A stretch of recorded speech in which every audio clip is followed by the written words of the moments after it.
All right, we are live. I am here with Aaron Clift of the Aaron Clift Experiment, Hey, how's it going?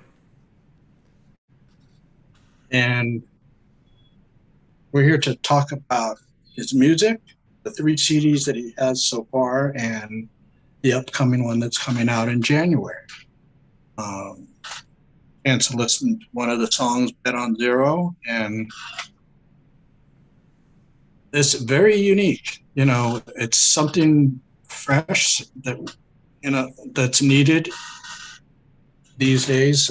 We need some fresh sounding music, and and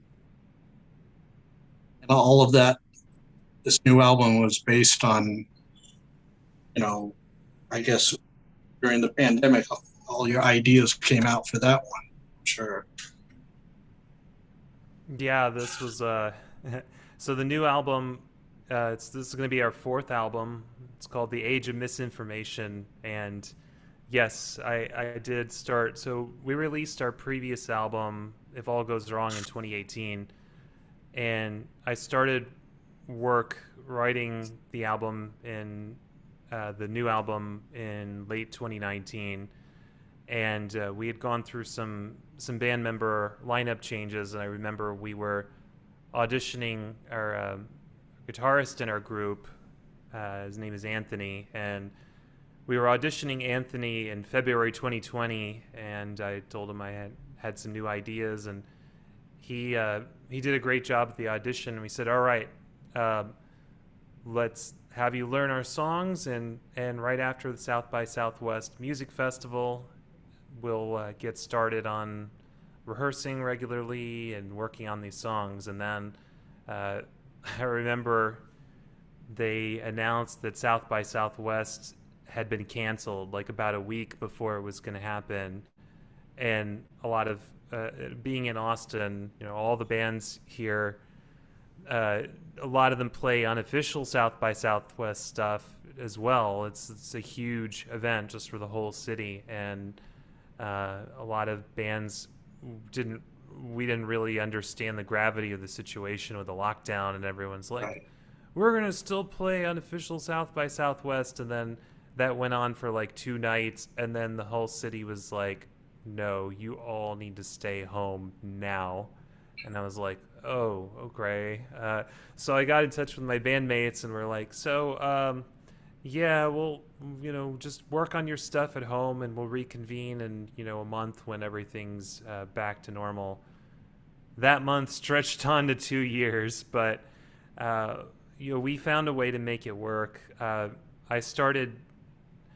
I had been kind of thinking for a while about how I wanted our music to sound, and I grew up playing classical music before I switched to rock, and my first instrument was viola, and I sang in classical music and choirs and solo singing for a long time. And the first music I wrote was classical music, so I always had an interest in symphonic textures, and that's Right. kind of what drove me to progressive rock. I started listening to that when I was a teenager, and I liked how it mixed a lot of stuff that I liked about classical music with rock and jazz. And I'd been doing a lot of that with the Aaron Clift experiment, but one thing we had done with all our previous albums was if I'm gonna record it on the album, it has to be something I can play live. So that kind of changed the way that kind of dictated how I wrote my keyboard parts for years. I'd say like, all right, well, I've got two hands, I got to play this part, and that's how it is. And then I started thinking about it more. I'm like, I'm already writing my ideas down using Ableton Live, and it was my digital audio workstation. And Ableton gave me the flexibility I needed to get my ideas down in the way I was hearing it in my head. So I was like, all right, well, I hear songs with more than one keyboard part, or like lots of different textures here. So I started writing music like that, and then I was like, all right, well, I've got drum loops, I've got stuff like that. So I started coming up with like drum part ideas that way, so I could send them to our drummer and say, "This is kind of what I'm hearing with this one," and I could write bass parts and kind of my approximation of a guitar part. But we all spent a year and a half at home. Just I'd come up with these song ideas and send people the demos and say, all right, add some add some of your own parts to the song, or play something kind of like this. And we did that for a while, and we'd get together on a Zoom conference just like this, and we would listen to the songs. We'd kind of listen in sections, and we'd say, all right, maybe here try something else. And so we did this, and we finally started reconvening in August last year to rehearse these songs. And the first thing on my mind was, all right, we've been doing all this stuff virtually. Is it going to actually sound good playing this stuff in the same room? Right? We hadn't really done that, and we started playing through the songs, and actually they sounded better than I possibly could have imagined them.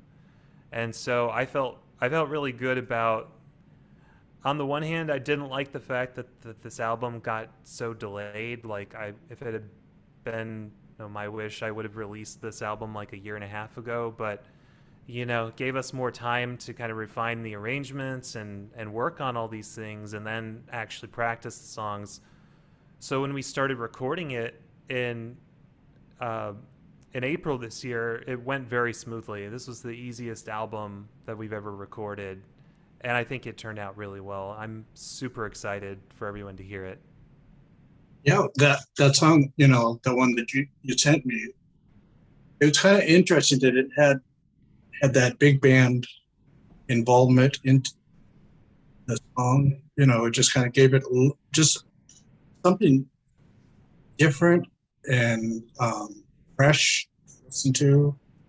Because I'm sure you know, you probably are one of the first progressive rock bands to really actually include that as much as it was, not like it's like a samples or something like that, but where it was part of the song. And I really like that because it just when I got to that point, I was like going, oh wow, actually really cool. So I Yeah. guess spending a little extra time to get to do stuff like that. To I mean, granted, bands can spend years and years and years because you keep on trying. Oh wait, I want to do something here. I want to tweak it there. But it's like you know I think even with the pandemic, that's a good amount of time, you know, between albums. 2 to 3 years seems to Yeah. be. I mean, you got some that are just pumping them out year after year, and it's like I don't know how they have all those ideas to be able to do that, and then some that takes decades to do in between. Like for example, for King's X, the 14 years for their latest album. That's Yeah. quite a long time. For me, it's like, for me, a lot of it is just kind of just getting in the right headspace to write music, because it's kind of something you have to practice at, but it's also like you have to be in the right space. I remember reading about that King's X, they tried at various points and they just kind of weren't in the right place in their lives to do it. For me, I was in the right place. It was just like, how do I adjust to what's going on around me? And uh, you mentioned Bet on Zero, so that's the first single that we're releasing from this album. We filmed a music video for it in the studio, and that one was a fun experiment for me, because I kind of made it. Uh, it started with the first album, but at each album, like we wanted to do at least one song with other instruments. So on the first album, we had a flute player for one song. Then we started incorporating a string quartet and the second and third album, and I was like, well, we haven't done anything yet with brass, and I happen to know the guys in Big Wise Brass Band. The former drummer in our band was playing percussion with them, and so I'd seen a couple shows with them. I got to know them, and I had wanted to do a song that incorporated some jazz influences because I've been listening to jazz since I was a teenager, and started studying the music a lot more in the last few years, and yeah, I always like the big band stuff. I like a lot of Duke Ellington and some of the Glenn Miller stuff, and some of those players are just amazing. And I also kind of liked what King Crimson had done with brass, incorporating some of the saxophone stuff and their music. So when I wrote Bet on Zero, it started with just this riff that was in my head. I got it going for a walk. I'm like going for a walk. I'm hearing the do do do do do do do do do do do do do do do do do do do, and I hear that. I'm like, that sounds kind of like a jazz riff, right? So I'm like, okay, well, let's see if I can figure this out. Spent like the next few hours trying to transcribe what was in my head. Took a while, but I got it down. I'm like, okay. So then I started uh, I just started monkeying around on the keyboard with like just a bass guitar riff.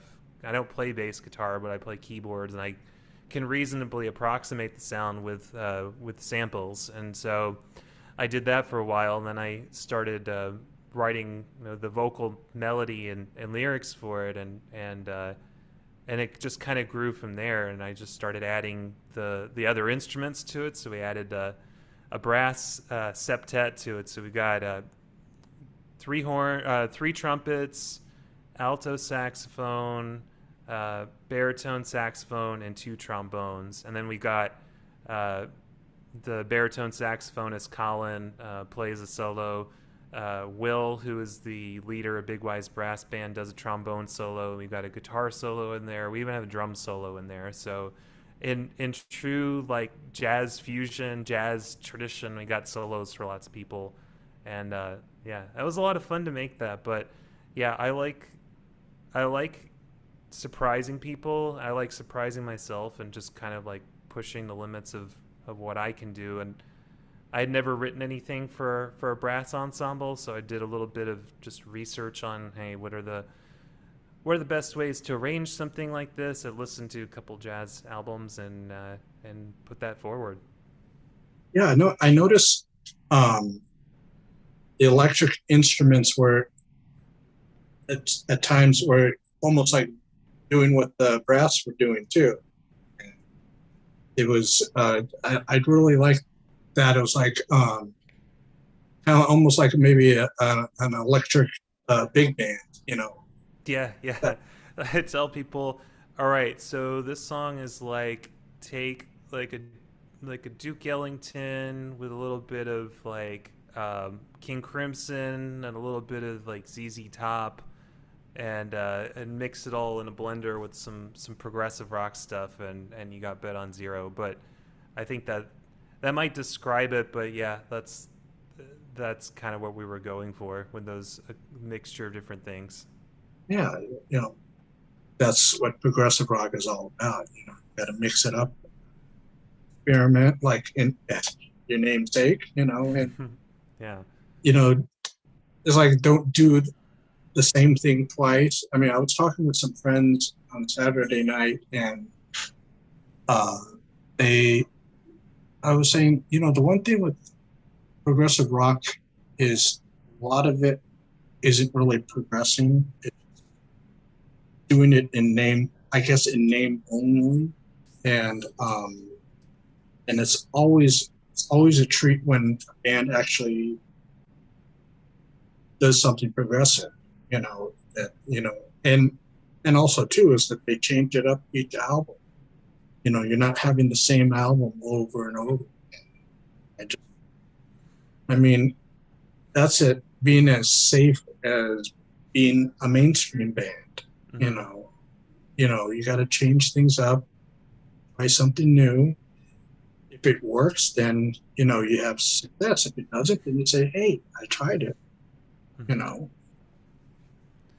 Yeah, and for me, it's like the message is really important. I think that was the other thing that appeals to me so much about progressive rock is like you got a lot of concept albums and uh, you for me that was I've done like kind of concepts with albums and each album kind of has its own flavor, but for me that was when I started writing these songs, it was right before the pandemic happened, but it was kind of like in the middle of just all the political turmoil that the United States had been going through in like 2019 and then it kind of just got worse and worse in 2020. So I was feeling I always have to like kind of pause between albums before I sort of dive into my writing groove, but I'm like you know, I started writing these songs and they kind of had like a bit of a sharp edge to them, right? And trying to identify what I was feeling, and I was just feeling really like frustrated and pissed off at the situation that was going on. So a lot of these songs are kind of like about just the feeling of being trapped in this world where it's being torn apart by lies. But the first half of the album kind of dives into this concept of what lies have done to us, and then the second half of the album is like a little more hopeful and positive. Like, how can we move past this? right, yeah, it's crazy times, and unfortunately, we're not really out of the woods yet. Yeah, I And it's thought about that too. I was like, after Biden was elected, and I had written the Age of Misinformation in 2020, like kind of in the summer, like when like just the worst of everything was going on, and after Biden was elected, I was like, well, this ain't over. no, This I feel like this is just the beginning, and the title track is really it about just like how being in this world of lies is like you just feel like you can't escape it, and how overwhelming and frustrating it is, and I think that was really where after I wrote that song and I started thinking about like all the other songs, I'm like this is what this album is about. yeah, yeah, and it's great to get that off. Not many people can get that stuff off their chest. At least as an artist, you can get all those frustrations out, and you can put it into your Hmm. music or whatever your art is. And I think that's fantastic right there.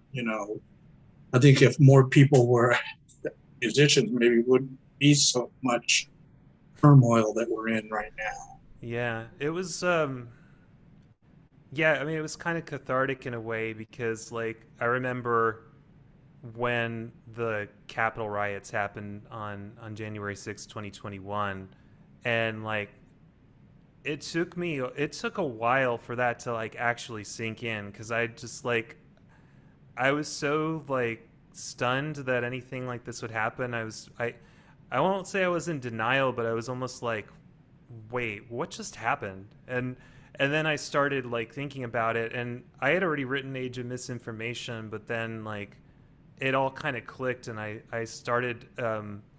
started watching like footage that had been like that the media had gotten from that day, both amateur and like professional footage, and then uh, I started finding like I found a TED talk about like misinformation, how to protect against it. I found like political commentary and started incorporating like these samples into the song itself. So it kind of tells the story of like how the misinformation like progressed and what it led to, and so we're actually releasing the album on the second anniversary of the Capitol riots as kind of a statement as well. But Right. it was kind of like I remember the day that I was going through and kind of making the sound collage of all the stuff that had happened.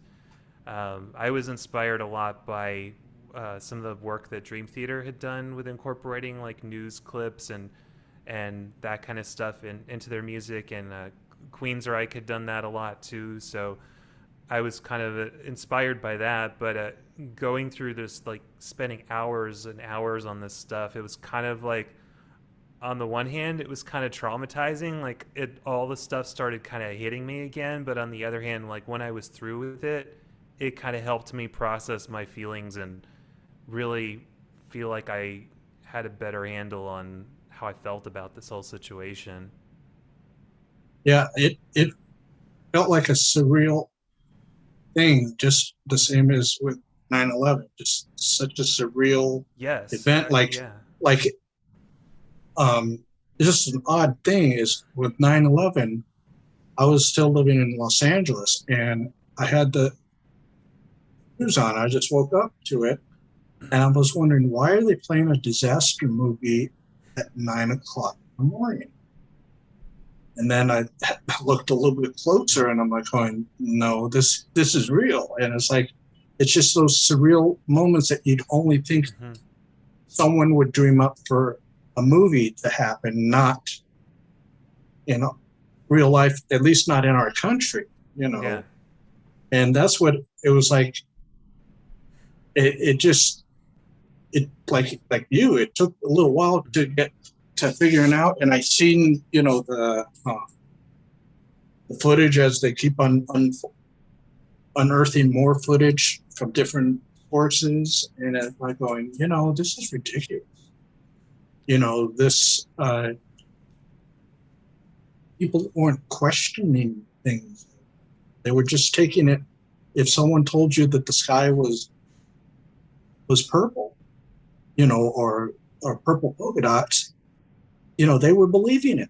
They were believing that, not questioning. And that's the one thing is, you always got to question things as to why. Not to be an annoying person, but just to, get knowledge. Yeah, it's funny. My my mom said that was what prompted her to get me an encyclopedia when I was a kid. I wouldn't stop asking questions, and it got to the point I had just seen Back to the Future Part Two in movie theaters, and I'm like, 8-year-old me asks my mom while she's trying to make a left-hand turn in heavy traffic about Einstein's theory of relativity because they like mentioned it in the movie. She's like, "That's it. We're getting you an encyclopedia." And I think I'm glad they did. I like learning about new things. I like for me writing music, performing music. I'm always learning something new, and I'm always wanting to take whatever I've learned recently and find a way to use it. It's like when they always joke when you teach a kid a new word, they're just going to use that word for like the next month, whether you like it or not. And like Right. for me, I had spent some of the time during lockdown like learning more about recording techniques. Like I started taking lessons with a guy named Ross. I found him through an Ableton Facebook group that I was in because I wanted to learn more about how to kind of unlock some of the features in Ableton. And with the lessons he taught me, I was able to incorporate that directly into the music. So yeah, there's always something to learn with this stuff, and I think beyond a means of expression for me, the music helps keep me interested in just everything that's going around. Yeah, they do say that playing music is a good way to uh, keep your mind going, you know, uh,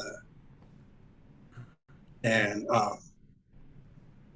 it's like and they always say too, um, for pregnant women to play music near it because that helps stimulate the Mm-hmm. the baby's brain at the and then uh, especially if you put classical music,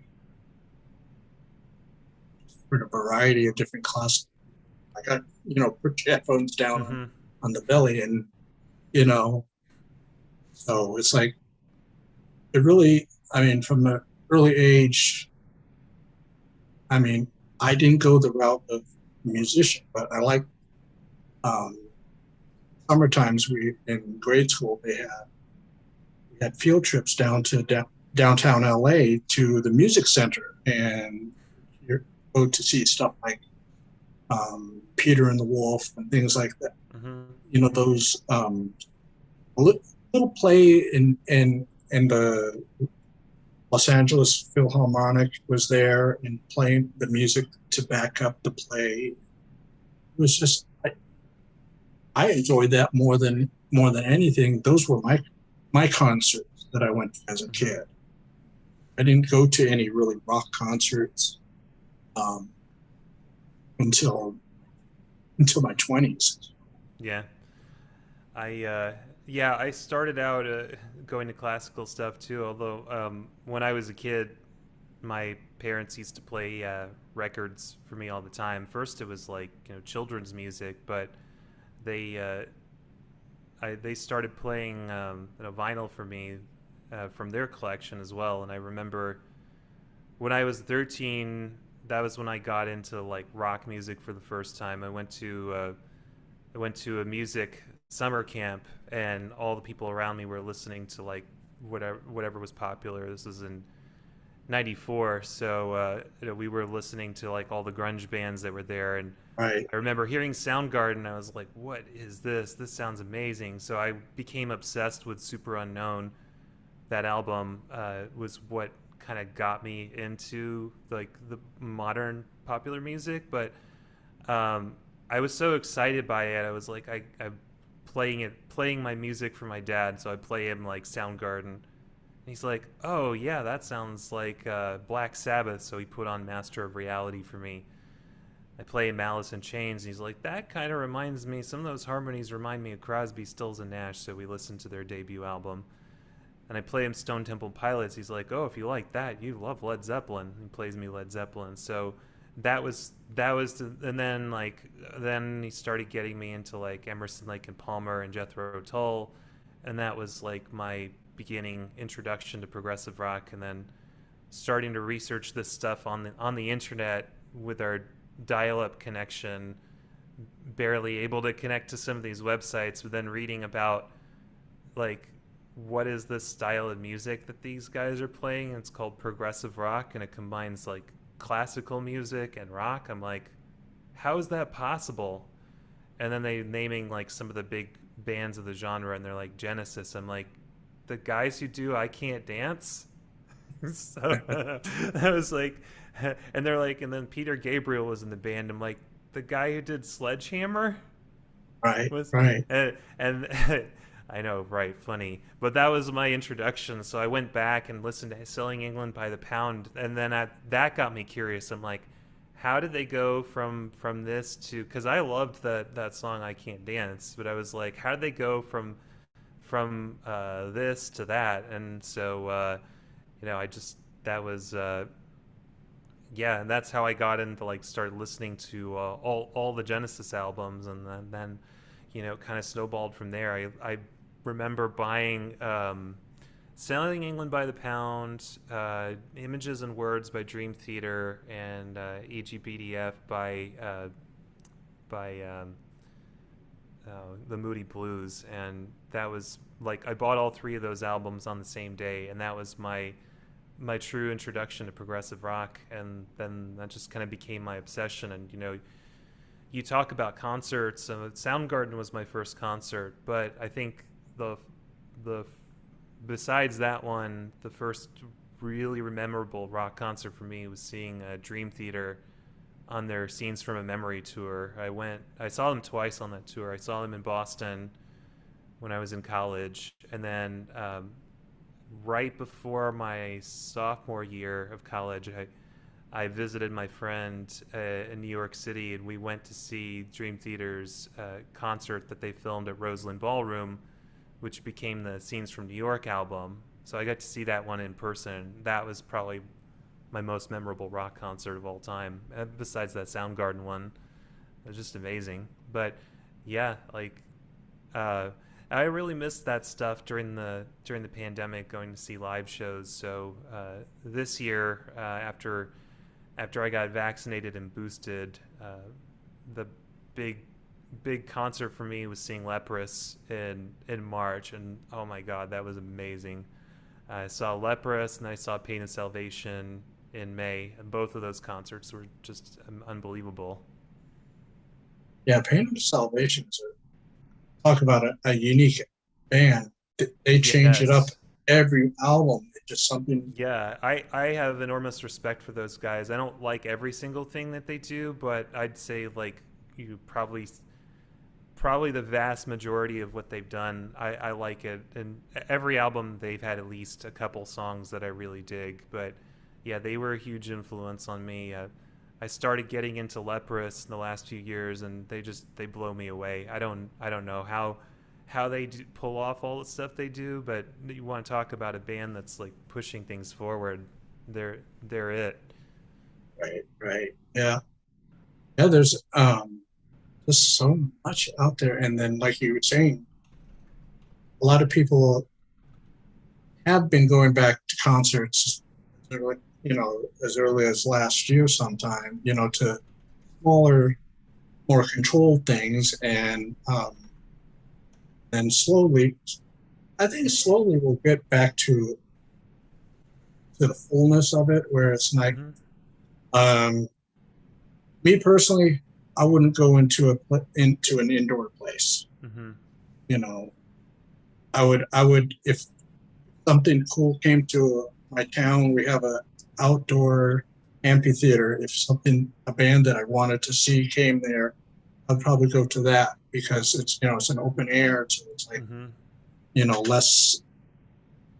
less chances of catching anything except for being bumped into or something like that. Yeah. You know, Yeah, that that kind of like being stuck uh, away from people for so long kind of had its impact on the writing for the Age of Misinformation as well. Just like that feeling of being trapped and wanting to break out. I think there's a couple songs that kind of touch on that topic too. I want to ask you something. Yeah. What are your vocal influences? Because your Yeah. approach sounds so different than any of the others. Um, Other, Yeah, I so there are a couple singers that were I my top 10. I have to think about it, but definitely Chris Cornell Soundgarden was a huge one for me. Ronnie James Dio, Ian Gillan from Deep Purple, and all the other projects he's been in is huge for me. Um Roger Daltrey from The Who, just amazing. I like those guys with the really big dramatic vocals. yeah. Who can just wail. Kate Bush is huge influence for me, just as a complete artist. And I've been into her long before this year, but I'm I'm really glad that people are discovering her music now. I think Oh yeah. that it's weird too that Running Up That Hill is now going to probably be the biggest hit this year, but I think that's awesome. Oh yeah. Björk was a big influence for me. I know I also like a lot of like classic like R&B singers. I love James Brown. Uh, Starting to think some of the other like female singers. I like Tina Turner. I guess I like a lot of those raspy vocal guys. Isley Brothers. I was listening to them yesterday. I'm like, man, such an amazing band. Um, yeah, just a lot of like the '90s grunge singers and kind of like the classic '70s and '60s singers. I guess have been like some of the biggest influences for me. It's on now the name right now escapes me on this album. Oh, and Uh, if all goes wrong, yeah, the Now, which was the one that had the cast about the castaway? Was it Castaway Saga was on first album. That was Lonely Hills. when I was that one right there? For some reason, I was getting, speaking of big band, and I was getting that kind of a thing with the way your voice was like, it was like centerpiece to everything, Mm-hmm. and in a way, um, like the Broadway musicals, the Hollywood Mm, musicals and stuff like that. yeah. It's I could just picture that as if you did like a little stage show of just that alone, you know, it would be in the vein of like South Pacific, that It's funny you should mention that because one of the songs on the new album has a bit of that. Like my bandmates were commenting that they felt like it's definitely got the feel of like a musical, and you know, my wife is the bigger musical fan. She was in theater for years and knows all the show tunes. So I've heard a fair amount of them, and we've gone to a couple plays with that stuff. You know, for me, I think if I were gonna do acting, I'd do voice acting more than like stage acting. But uh, you know, I think about that when I write songs all the time. Like I took songwriting classes with Pat Pattison, who teaches at Berklee College of Music, and it's funny. Anthony, a guitarist in our band, also he did the songwriting program at Berklee, and I think he took one of Pat's classes. I just did it. Pat did a couple workshops in Austin, and that his books kind of helped me organize my thoughts a little bit. But one of the things he always talks about in his books that I took to heart is like who who is speaking in the song, right? So it's not necessarily you, the writer of the song. Could be a character. It could be the song could be in third person. It doesn't have to necessarily be in first person. But like, I always approach every song now with like the thought of like, okay, what's the situation like? If I'm imagining like a movie or a stage, like describe the scene, right?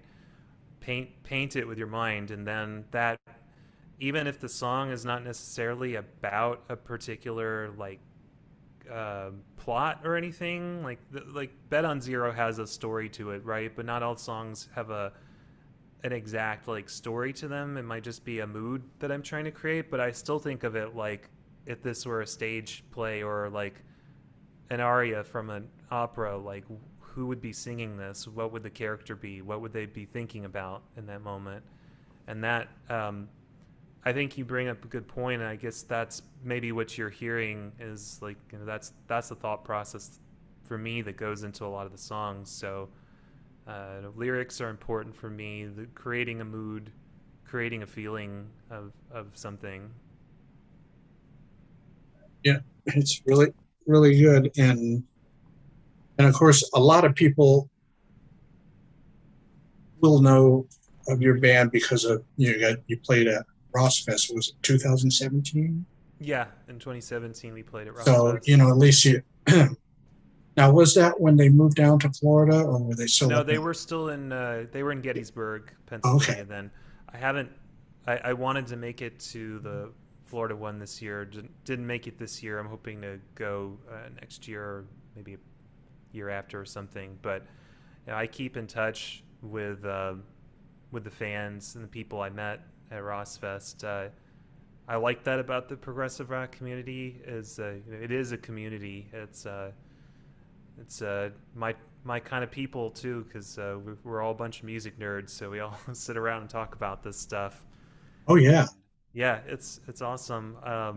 You know, I grew up reading fantasy novels. I read Lord of the Rings when I was a kid. My dad had told me about it, and I don't remember what prompted me to read it, but I did, and I played Dungeons and Dragons when I was a kid. I started picking it up during the pandemic because all my music friends were without any gigs for a while. They were just kind of like all stuck at home, bored, and Devin, who used to play bass in her band, was like, "Hey, you want to play D&D online with us?" I'm like, "Okay." And I started getting into that. Now now I'm a dungeon master. I have my own campaigns, and it's I like it. It's another creative outlet for me, and it's fun. It's fun because like that thought process I was telling you about sort of setting the stage and stuff like that. I kind of take that same thought process and whenever I'm doing something creative, if I'm writing a story or if I'm setting the scene for the players, that's all part of it. But yeah, like being around being around a community of people that share your interests and can talk about that is a lot of fun. That's why I like talking to you and the other prog fans. Yeah, when the few festivals that I've been to when I moved out east is I like the fact that it's like the bands and the fans are on the same level. It's not like Mm-hmm. the bands are up on a pedestal. They come out after the night's done and mingle with the people. I mean, one that I went to in Pittsburgh was really cool. That in the hotel lobby they met there. All the bands were there, and it was really cool to talk to people like one on one. And then when I went to Fest in 2012, same thing. And it's like, I mean, you couldn't get that at a rock concert. Afterwards, it's like everybody is how fast we can get out of the venue, Trying to get through those parking lots and Oh, those big stadium shows is a pain. But yeah, I'm with you. It's especially nowadays being an independent artist, like you don't have that level of separation of like you said, that the artists are not really mysterious or on a pedestal anymore.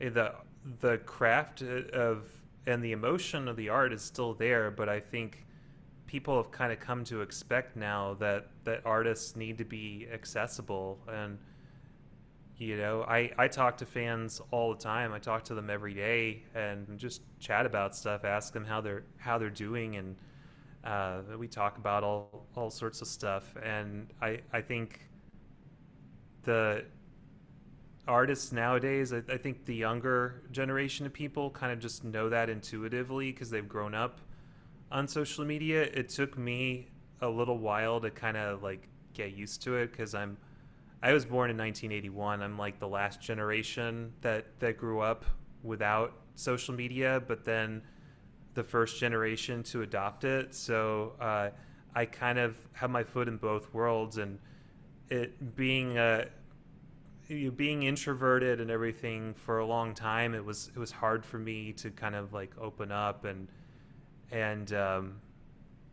get to know people and feel comfortable with that. But uh, at some point, I decided, well, what have I got to lose? And just talk about what you're passionate about. Find out what you got in common, right?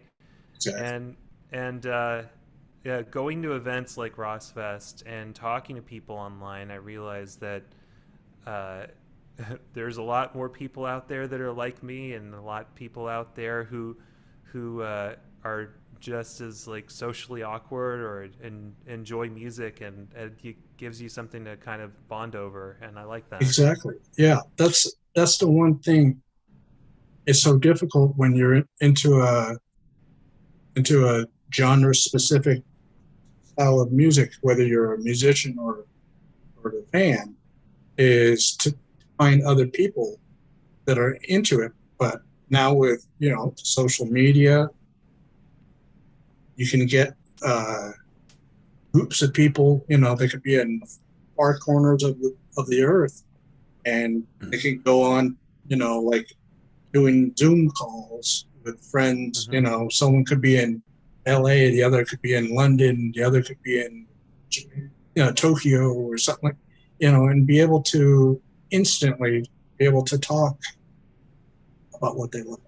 Yeah, You know, I was a Spanish major, a Spanish and music major. I double majored in college, and I did my I did it in my second semester junior year, study abroad in Madrid, Spain, and uh, this was right when I guess MySpace was. I didn't join MySpace till later, and Facebook wasn't even around. But I was on the Dream Theater message board, and I was like, I don't know anybody in Madrid. How am I going to meet people? I'm like, I just posted a message on there. I was like, any Dream Theater fans in Madrid want to hang out with me and go to concerts? And uh, this guy, his name is Luis, contacted me. I got to know him. Then he introduced me to all his friends, and I saw him in 2019. Like, we still talk to each other, like, pretty frequently, and that's great. We found something we had in common with music, and it just kind of grew from there. But never would have happened without having a way to connect on the internet. So now, every time I travel somewhere, I find people who I find people I can connect with, and it's great. exactly. Yeah, that's the because before you would have at the early stages of the internet, if you did have people that you could talk to, you're on some old, you know, what is it, binary codes on Right. and you'd be like, almost like asking the computer permission, can I send this information to this other person that, even if they're like on the other side of town, it seems to take like forever to get a reply back. And it's like, now it's like, I think a lot of people nowadays just take everything for granted quickly. They can get Mm-hmm. information, on online. Just type in Mm-hmm. your key search words, keywords, and all this stuff. And then, if you got, I'm not going to say it because it's going to go off. The machine that starts with an A, um, Mm-hmm. you ask it information, and it tells you almost immediately. Yeah. You know, so it's like it's amazing. I mean, and and then to keep like I said, people on Zoom is another, next best thing to being in person, especially if you can't afford to go places, you know, Mm-hmm. this is your travel, you Yeah, know. it's pretty amazing. I love travel. I think that there's been some element of travel in every album that the Aaron Clift Experiment has Yeah, done, and yeah, I connect with people all the time about different topics. But yeah, it's internet's made a lot of things possible. Like we just launched a pre-order campaign. Actually, yeah, I'll plug it now. We launched a pre-order campaign for the Aaron Clift Experiment's new album, The Age of Misinformation. So we launched that this past Friday, September 16th, and it's going through October 28th. It's on Indiegogo, and if you go to aaronclift.com/pre-order, it'll direct you to that page. But uh, I've connected with fans from all over the world who are super excited about the album, and just having a platform where I can share this stuff with uh, a genre of music that was kind of written off a while ago and has had an amazing resurgence in the last few years, and having that online community has made it possible. So yeah, if anybody who's watching this is interested in learning more about our album and reading about it and checking it out, it's on aaronclift.com/pre-order. We're releasing Bet on Zero, which we've talked about a bunch. The single is coming out on streaming platforms on October 7th, along with the music video, which will be on Facebook and YouTube. And we recorded that. We recorded the music video in the studio when we were recording the album, so it's pretty cool. Kind of gives you a bit of a behind the scenes look at what we were doing. But yeah, we had a lot of fun making that. I'll put all those links down below so Right people, on. easier to click on them sometime. Yeah. Um, so then January 6th is when it gets released onto the wall. Mm-hmm. Yeah, and anybody who pre-orders the album, the digital download will be available as soon as the campaign ends on October 28th. So you get to hear it 2 months before it comes out, and the CDs will ship like shortly after then too. Um, that's fantastic. Once after our first talk, and then I just recently got the bundle of the first three CDs, and it's well worth getting. There's a lot of great music on those three CDs, and it's a quick way to get right into the catalog. You know, Mm-hmm. um, Yeah, we're doing some bundle deals on the pre-order campaign. With this being a crowdfunded pre-order campaign, we're also throwing in some extra special stuff that we wouldn't normally sell. So like we're gonna have autograph posters. By the way, shameless plug, but I'll say it. The artist that we worked with for the album art, Fumi is his name, Fumi Sugawara. He's amazing, and his work just blew me away. And so anyway, we're gonna have some posters that he'll autograph. We have for the grand prize for the highest tier donors can commission us to record a song for them. So we're doing it where you tell us what the song title is going to be. You can tell us what the subject matter is going to be.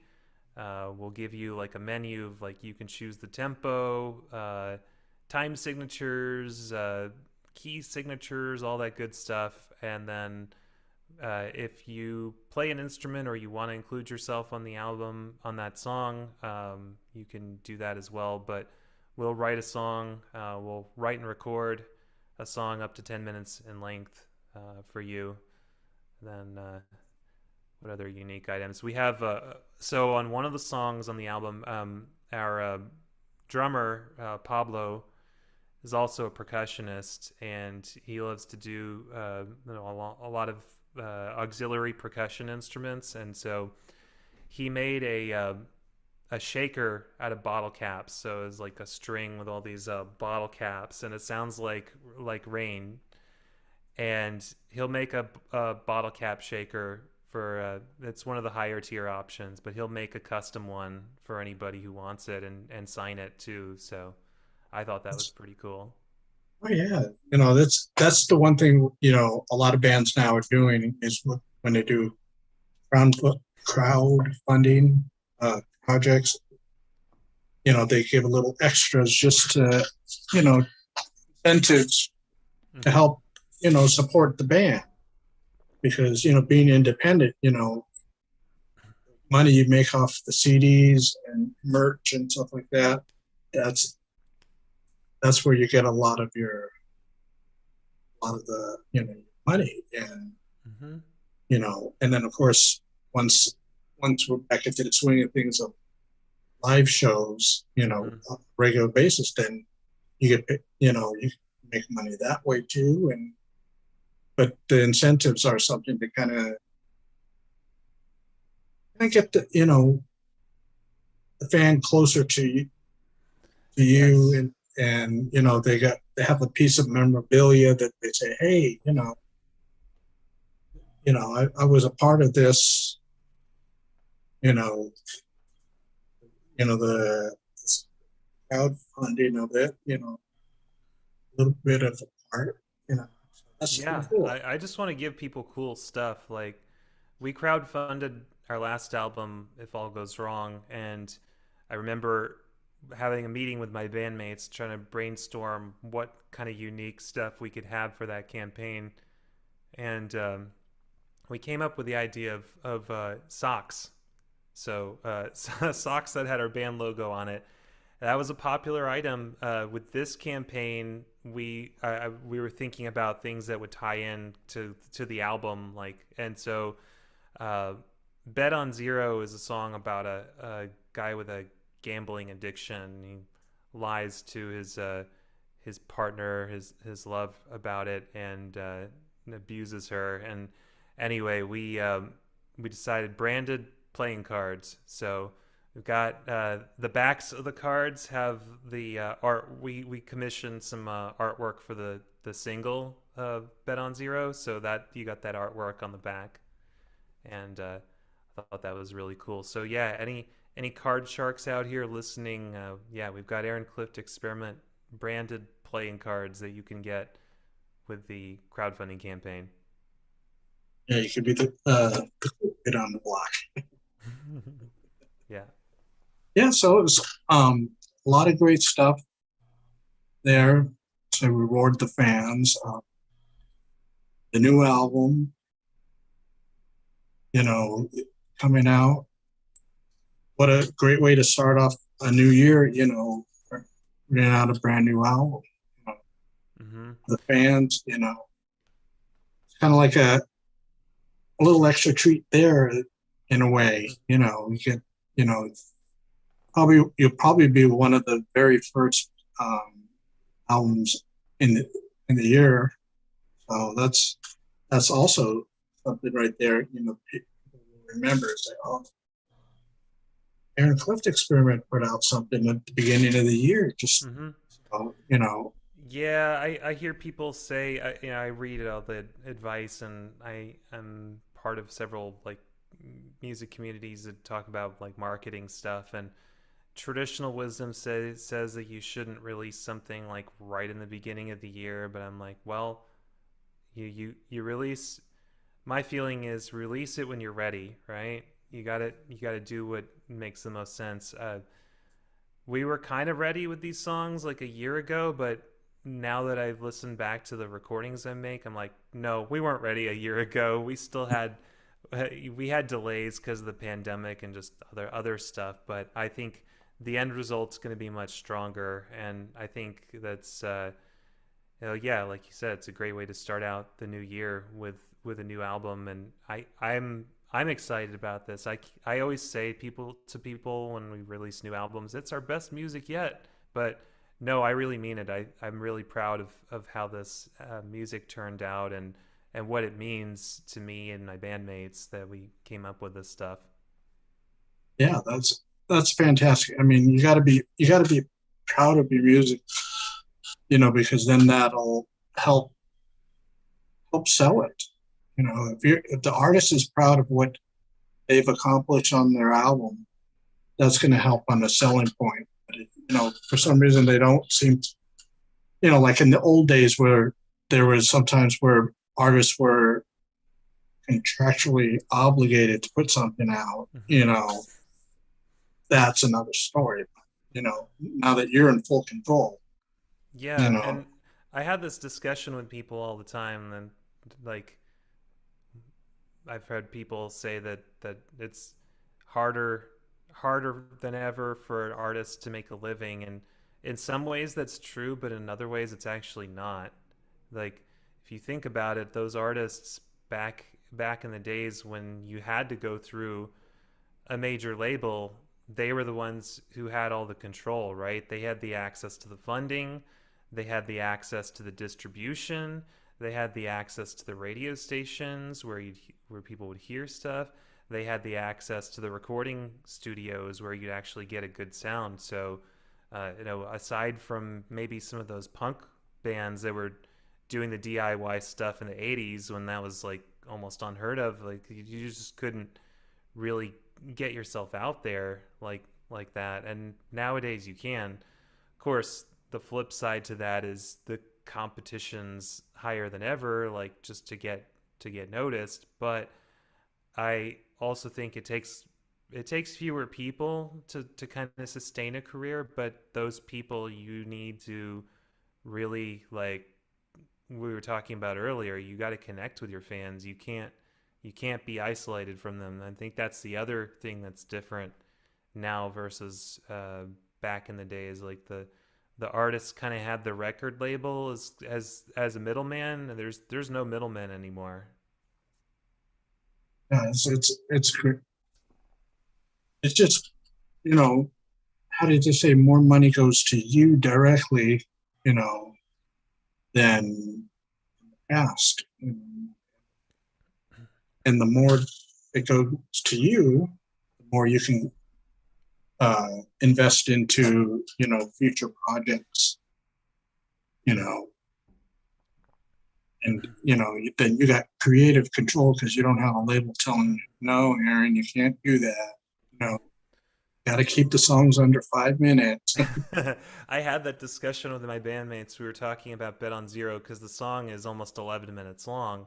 And I'm like, well, I know prog fans will like that, but this is this is going to be our like big single and music video from the album. And uh you know, I thought about like maybe we could do a shorter version, and I'm like, no, actually, I'm just going to release the whole thing. So we got a 10.5 minute long music video, the song with all these sections and solos and stuff. And it's you know, it is what it is. But I think there's an audience for everything out there. If there's anything I've learned from being doing music for most of my life, that just And the thing is, this is that song that's very engaging. It's not like, you know, you're not like you're going, oh man, is this going to hurry up? You know, when it's something good, it's like every throughout the whole 10.5 minutes, it's like you're engaged, and that's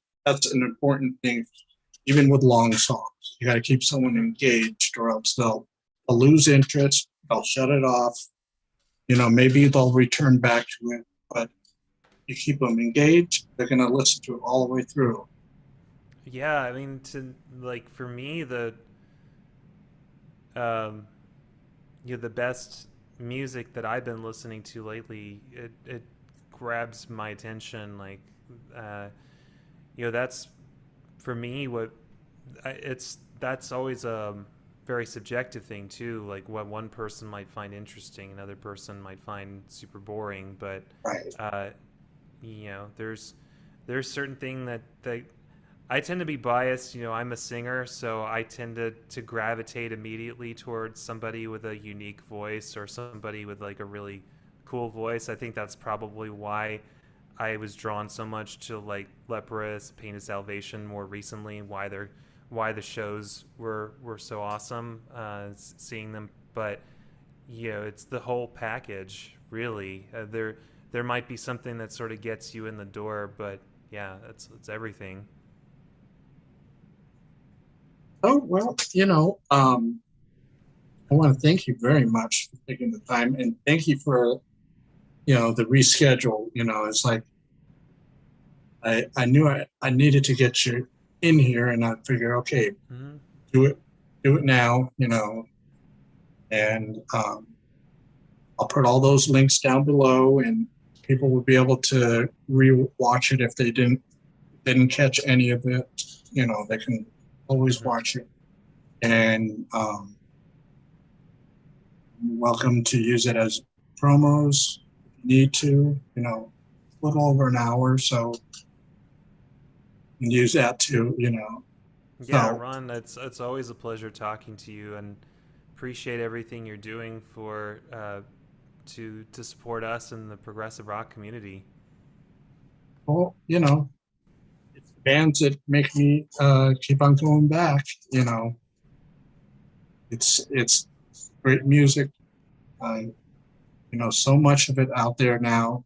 Uh, I keep on seeing how people put up the, oh, there's nothing good out there. Well, you got to look a little, maybe look a little harder because there's more choices, you know, and if you good music is out there. You just gotta go look for it, and once you find it, it's like you're like, wow. Even if it's something that's like 30 or 40 years old that you never, Hmm. never heard of before, and it's See, like they need more friends like you, Ron, so that you can turn them on to all this great music. I got a lot of great friends that turn me on to stuff. It's amazing. It's just things, and the one thing, and you probably experience it too, is once you get one thing, you can start going down a rabbit hole, because it's like Yep. if you like this band, then you like that one, and it keeps on going and going. And it's like that's that, while it's good for your ears, it's sometimes not so good for your wallet. Yeah, I'm looking at that shelf of looks like you got a bunch of CDs and DVDs back there. Oh yeah, these are all CDs. Yeah. Yeah, I, I got to get a new shelf because this I got a bunch of CDs over behind the computer. I got some Mm-hmm. over off to the side here because this is all full. Yeah. So I got to get new shelving.